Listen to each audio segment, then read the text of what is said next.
Assalamualaikum geng, kita bertemu lagi dalam video pada kali ini. So hari ini aku berada di Sekincan bersama dengan Modenas ataupun moped terbaru yang ditawarkan oleh Modenas untuk pasaran Malaysia, iaitu Modenas ZEG 15 GT. Motor ni memang agak menimbulkan berbagai-bagai reaksi lah sewaktu dilancarkan sekitar bulan 10 yang lepas, sewaktu event MotoGP Malaysia. Dan Alhamdulillah aku berpeluang untuk memandu uji motosikal ni. Dan here we are dekat Sekincan ni, dekat tengah sawah padi, untuk aku share dengan korang apa perasaan aku dan apa pendapat akulah setelah beberapa hari aku mengendalikan motosikal ni. Dan sebelum kita mulakan, apa kata yang belum lagi subscribe channel ni dan juga yang baru pertama kali singgah dekat channel ni, aku mohon jasa baik korang untuk menekan butang subscribe dan juga butang loceng untuk update-update video seterusnya. Korang juga bolehlah tinggalkan komen dekat bawah, nak tahu sama ada kalau kata korang ni dah memang pengguna kepada ZEG 15 GT ni, ataupun korang masih lagi macam berminat nak tahu lebih lanjut berkenaan dengan motosikal ni. Jangan malu-malu untuk meninggalkan komen di bawah. Boleh juga tinggalkan komen tanda sokongan ataupun support untuk channel ni. Dan yang Muslim, jom kita bersalawat dulu ke atas junjungan Nabi Muhammad SAW. Allahumma salli ala Sayyidina Muhammad wa ala alihi wa sahbihi wa barik wa sallim. Yang ni aku mohon juga jasa baik korang untuk sama-sama berdoa ke atas saudara-saudara kita yang tertindas lah, di mana juga mereka berada. Semoga dipelihara Allah dan juga diberikan kemenangan, InsyaAllah. Okey, jom kita tengok perkenaan dengan motosikal ni. Aku share sikit jom. Sebelum aku nak kongsikan pengalaman aku dalam mengendalikan motosikal ni, aku nak share dengan korang lah. Kita buat recap sikit, sedikit sebanyak lah basic spek motosikal ni lah. Seperti yang korang tahu, motosikal ni dibangunkan sendiri oleh rakyat Malaysia lah. Tim-tim sendiri daripada Modenas dengan pemantauan daripada pihak Kawasaki. Dan juga untuk enjin, aku difahamkan Modenas dia orang tak ada mold lah untuk buat enjin ni. So dia orang decided pembuatan mold part enjin ni semua dilakukan di China melalui syarikat Zonsen dengan spesifikasi dan juga pemantauan kualiti daripada Modenas dan Kawasaki sendirilah. Dari segi enjin dia, motosikal ni enjin single cylinder 4 stroke double overhead cam dengan 4 valve Euro 4 compliance, bersasaran 149.5cc yang mampu menghasilkan sehingga 16.7 horsepower pada RPM 9500 dan juga 13.5 Nm of torque pada RPM 7500. Didatangkan dengan 6 speed dan juga wet multi plate untuk dia punya sistem transmission. Type body dia ni backbone dan disokong oleh telescopic fork di hadapan dan juga sistem suspension monoshock di belakang daripada brand Kayaba. Untuk standard dia didatangkan dengan tayar FKR model RS 900 dengan tayar yang bersaiz 120/70 17 di belakang dan 90/80 17 di hadapan. Untuk dia punya sistem keselamatan brake dia pula didatangkan dengan hydraulic single disc brake dan juga 2-port piston caliper, dan ada sekali sistem ABS dekat sini. Tetapi dia single channel je lah. Untuk belakang dia pula dia pakai hydraulic disc juga, single port piston caliper, tetapi tak ada ABS. Disebabkan ini dengan kerjasama dan pemantauan daripada Kawasaki, of course lah Modenas akan menerapkan nilai-nilai Sugumi kepada motosikal ni. Sugumi ni apa? Sugumi ni lebih kepada macam spirit attacking, pemangsa ataupun yang ganas-ganas lah. So dia menerapkan inspirasi Sugumi dan juga menggunakan ikan arowana lah sebagai dia punya inspirasi kepada motosikal ni. Dia datangkan dengan 3 warna, warna kelabu, warna putih dan juga warna merah lah yang ni. So pilihan aku warna merah ni memang nampak timbul lah sangat. Lepas tu headlight, lampu headlight di hadapan ni, dia running light dekat sini, dan juga signal yang attach kepada fairing dia. Ada pro and con. Ada yang ni dia punya design ni memang sangat kemas, sangat seamless. Akan tetapi kalau kata berlaku kerosakan ataupun kemalangan, nak ganti ni agak mahal lah. kalau berbanding dengan signal capang biasa tu.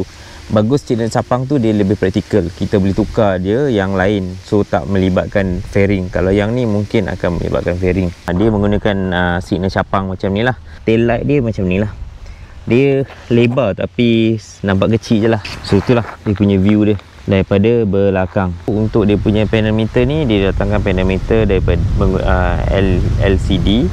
Lepas tu untuk info-info yang berkaitan seperti signal, lepas tu hazard light, signal, hazard light, lampu, and then engine check dan kunci. So semua akan diletakkan kat sini. Untuk dia punya panel meter ni, dia ada gear indicator, dia ada trip A, odometer, trip B, jam, fuel gauge dan juga speed dan juga RPM meter lah. Dan yang lain-lain tu hanya trip A, trip B dan odometer saja yang boleh ditukar dan diresetkan. Dan ni lah dia punya lampu depan dia. So apa yang menarik motosikal ni, dia punya design dia datangkan bagi aku memang sangat cantik. Inspirasi Sugami, inspirasi daripada ikan arowana tu memang nice lah. Dan especially untuk warna merah ni, memang jelas-jelas ramai yang bila aku lalu kan, ramai yang tegur dia macam ni motor lain, bukannya motor standard Kapcai yang 150cc yang biasa, tetapi ini brand daripada Modenas. Daripada segi seat height motosikal ni, dia ketinggian dia hanyalah 780mm. Berat adalah hanya sekitar 128 kg sahaja. Motor dia tak berat mana dan dia adalah sebuah motor yang praktikal lah. Macam aku, ketinggian aku 165 cm. Kaki aku kedua-dua sampai dekat bawah ni. Disebabkan dia punya seat dekat sini atas ni pun tak terlalu kembang sangat lah, tak menyengkit. Kalau nak compare dengan brand lain, sebenarnya kaki aku agak menyengkit, walaupun dia punya tinggi dia tu hanya 10mm lebih. So berat dia pula hanyalah 128 kg. Bagi aku sangat-sangat praktikal dan sangat-sangat okey. Kapasiti tangki minyak berkapasiti 5.7 liter. Dekat under seat dia ni macam ni lah. Dia ada airbox, dia ada tangki minyak. Lepas tu kat sini dengan bijaknya dia meletakkan tempat tools. Dekat sini ada satu ruang untuk kita letak tools dekat sini. So takkan kacau ke tempat lain, takkan mengganggu. Dan juga kalau korang bawa helmet, korang nak tinggalkan kat motor pun ada tempat sangkut helmet.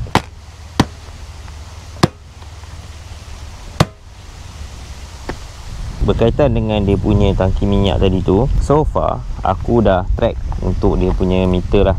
Aku punya perjalanan sekarang ni 196 km. Nah, minyak aku dah hampir habis lah. So far aku bawa motosikal ni, tapi itu cara aku bawa agak agresif, yang mana aku cuba buat top speed dan sebagainya. Dan aku untuk satu tangki penuh tu aku boleh pergi sehingga lebih kurang dalam 209 km macam tu lah. 209 dalam 206 ke 209 km macam tu lah, lebih pada 200 km lah. Dan bila aku isi balik, jumlah minyak yang terpakai untuk isi balik dalam tank tu adalah 5.329 liter. Dan itulah jumlah minyak. Tapi kalau ikutkan dia punya fuel tank dia 5.7. So itu aku memang dah stress lah. Bila aku dah minyak dah merah tu, actually aku teruskan perjalanan lebih kurang dalam aku rasa hampir 20 km lah. So itu yang aku dapat. Tapi ini sebenarnya aku bawa sebab aku bawa dalam keadaan yang laju. Aku ada buat test speed, top speed apa semua. Seat dia sebenarnya seat dia ni sebenarnya bila tekan kat sini dia agak lembut, tapi bila kita lama-lama kita ride on the bike, dia terasa lah agak keras sikit lah. Tapi aku faham sebab motosikal ni sebenarnya dibuat untuk city ride, untuk perjalanan dekat. Walaupun daripada segi engine, preparation, Modenas memang dia menyediakan motosikal ni untuk digunakan secara lasak. So aku faham kenapa, aku faham lah seat dia ni sebenarnya ini adalah yang terbaik yang dia orang boleh buat lah. Walau bagaimanapun aku tak tahu ni, mungkin orang yang pinjam sebelum ni rumah dia ada kucing, tengok dah kena cakar sikit. So aku tak tahu lah, mungkin dia punya seat ni kena cakar ke apa, aku tak tahu. Dan dia punya motosikal ni pun didatangkan dengan sistem keyless. Aku tak panggil smart key, kenapa? Ada sebab dia. Tapi dia datangkan dengan sistem keyless lah, dengan sistem yang macam ni. Tetapi dia juga membenarkan untuk kita menggunakan kunci fizikal, just in case kalau ada waktu-waktu kecemasan lah, yang mana kita boleh cabut ni daripada sini yang ada logo ni. Lepas tu ni ada lubang kat sini, boleh masukkan je kunci ni. So macam tu je. Sebenarnya ni lebih praktikal lah daripada penggunaan sistem keyless dia. Nanti aku beritahu kenapa. Dan yang ni adalah dia punya DC untuk Type A, USB Type A sahaja. Untuk pengalaman aku membawa motosikal ni pada kelajuan yang tinggi, bila dekat line putih, line kuning tu kan, aku terasa dia membuang lah. So benda tu kalau silap hari bulan, memang bahaya lah untuk kita. Itu yang pertama lah. Yang kedua, yang aku kurang sikit berkenaan dengan motosikal ni adalah dia punya keyless. Dia punya keyless ni lah. Keyless ni kenapa tau? Dia dalam website dia katakan ini sistem smart key, tapi bagi aku dia tak cukup smart. Kenapa? Sebab kunci ni, tengok aku letak kunci dekat sini tapi tak boleh tak boleh. So dia dalam arti kata lain, every time kau nak operate apa-apa dekat tempat ni, kau perlu tekan button ni baru boleh. So ok, aku patah balik, dah activate kan, patah balik, ok, dah tak boleh dah. Tak boleh. Nak kena tekan balik, nak buka seat, baru boleh buka seat.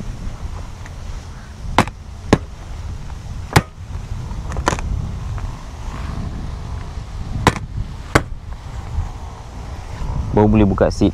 Dah buka seat, untuk benda lain tak boleh. Tak boleh. So kena tekan balik. So bagi aku benda ni agak annoying lah. Tapi berapa kerap sangat lah kita nak tekan apa ni kan. So kalau katakan macam aku cuba ni, boleh tak daripada ni kita terus lock. Okay, kita matikan, terus lock terus. Tak boleh. So bagi aku agak susah lah. So sebaiknya benda ni aku harap Modenas akan memperbaiki lah berkenaan dengan benda ni. Dan daripada segi top speed, motosikal ni aku berjaya bawa lah. Paling tinggi yang aku sampai adalah 135 km per jam. Dan kalau ikutkan daripada segi top speed ataupun apa ni, yang paling tinggi aku dapat untuk GPS untuk 135 km sejam tu, untuk GPS aku dapat lebih kurang dalam 122.6 km per jam. Aku ada juga check berkenaan dengan dia punya kos pemilikan lah. Motosikal ni datangkan pada harga RM, harga body RM RM8,288, dan itu tak termasuk harga road tax dan insurans. Aku ada check juga dekat website. Contoh dia punya harga road tax RM2 saja, tetapi harga insurans dia mungkin dalam 300. So in total dah jadi 8,588. Itu tak termasuk dengan harga loan lagi lah. Kalau kata harga loan basic tu dengan transfer, kita ambil lah 8,600 tu kita ambil interest antara 4 hingga 5% setahun daripada loan provider. So anggaran sebulan pembayaran mungkin dalam di bawah RM150 lah. Itu kalau 7%, kalau dia naik 7%, korang punya bayaran lebih kurang RM160 lebih sebulan selama kita ambil dalam 7 tahun. So itu kat itu korang boleh kira sendirilah. Kemudian daripada segi kos dia punya penyelenggaraan. Okay, motosikal ni single cylinder, motor moped 150cc. Bagusnya daripada segi tayar dia agak murah lah. Untuk tayar depan dengan belakang ni aku rasa boleh dapat dalam harga RM300. Dan untuk dia punya rantai dengan sprocket ni pun aku rasa tak adalah mahal mana sangat. Sebab dia rantai dengan sprocket yang murah ni daripada RKM pun aku rasa pun tak sampai dalam RM100. Sorry kalau aku salah, sebab aku tak pernah beli rantai kecil ni. Dari segi kos penyelenggaraan, motosikal ni dia untuk 1000 pertama tu korang dah kena tukar lah dia punya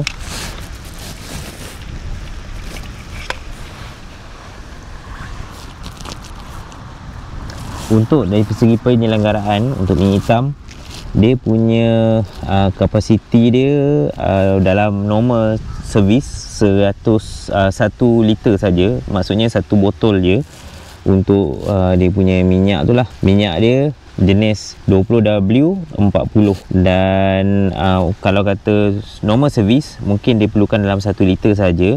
Akan tetapi kalau kata korang overhaul, mungkinlah korang perlukan dia punya minyak hitam ni sehingga 1.2 liter. Daripada segi dia punya kekerapan, first kali of course lah untuk running dia punya running in dia first 1000 km ataupun bulan pertama tu kita perlu tukar lah dia punya engine oil, engine filter. Lepas tu motosikal ni dia ada oil strainer tau dekat sini, oil strainer kat sini, oil filter dekat sini, salah satu lah. Dan bagusnya oil strainer ni sebab dia akan apa-apa geseran tu, besi-besi tu dia akan pegang kat situ lah. Tapi itu perlu dicuci lah setiap 5000 km. Air filter pun perlu dicuci setiap 5000 km dan diganti pada setiap 10000 km. Spark plug biasanya dalam 10000 korang kena check. Sebaiknya kalau ni korang tukar je lah. Valve clearance pun perlu dibuat untuk setiap 10000 km jugalah. Tepet kita panggil kan, valve clearance. Tu pun perlu dibuat juga setiap 10,000 km. Aku rasa anggaran dia tu pun dalam 500 hingga 600 ringgit je. Untuk normal service ni antara dalam 100 hingga 200 ringgit, bergantung apa yang korang buat lah. And then throttle body pun nak kena check juga. Sekali-sekala high pressure oil pump semua perlu diperiksa. Macam ni dia punya minyak hitam ni, sebab kita berjalan so nampaklah dia kurang, tapi sebenarnya nanti dia akan turun lah. Dia ada tingkap kat sini, kita boleh check dia punya minyak hitam dia. Oil filter kat sini lah, kita boleh pun kena tukar juga setiap tapi dia setiap 5000 km sebenarnya. Setiap 2500 km ataupun 3 bulan. So korang tengoklah macam mana penggunaan korang. Tapi dia punya range antara 2500 km ataupun 3 bulan. Ada perkara-perkara lain juga lah lagi. Setiap 5000 km pun korang kena check coolant, inspect. Tapi bila sampai 20,000 tu korang dah kena tukar lah dia punya coolant. Dia punya fuel injection pun korang kena check. Brake fluid pun perlu dicek. Tukar pun setiap 20,000 km. Brake hose pun kita kena check sebab benda ni panas kan. And then dan berbagai-bagai lagi lah, fork, clutch apa semua lah. Tapi yang normal itu kita boleh ambil lah antara 200 hingga 300 ringgit untuk normal service. Itu pun aku rasa dah cukup mahal. Dan kita ambil yang up lah, yang high punya. Dan juga lagi satu untuk dia punya valve clearance lah. Waktu valve clearance tu mungkin lah kita kena buat dalam 400 hingga 500 ringgit. Itu pun aku rasa dah terlalu mahal, bergantung kepada bengkel-bengkelnya juga lah. So itu sedikit sebanyak lah dia punya berkenaan aku punya perkongsian dengan aku pasal motosikal ni. Kita jumpa dalam video akan datang. Jangan lupa like, share, subscribe. Assalamualaikum. Modenas Z15 GT 2025.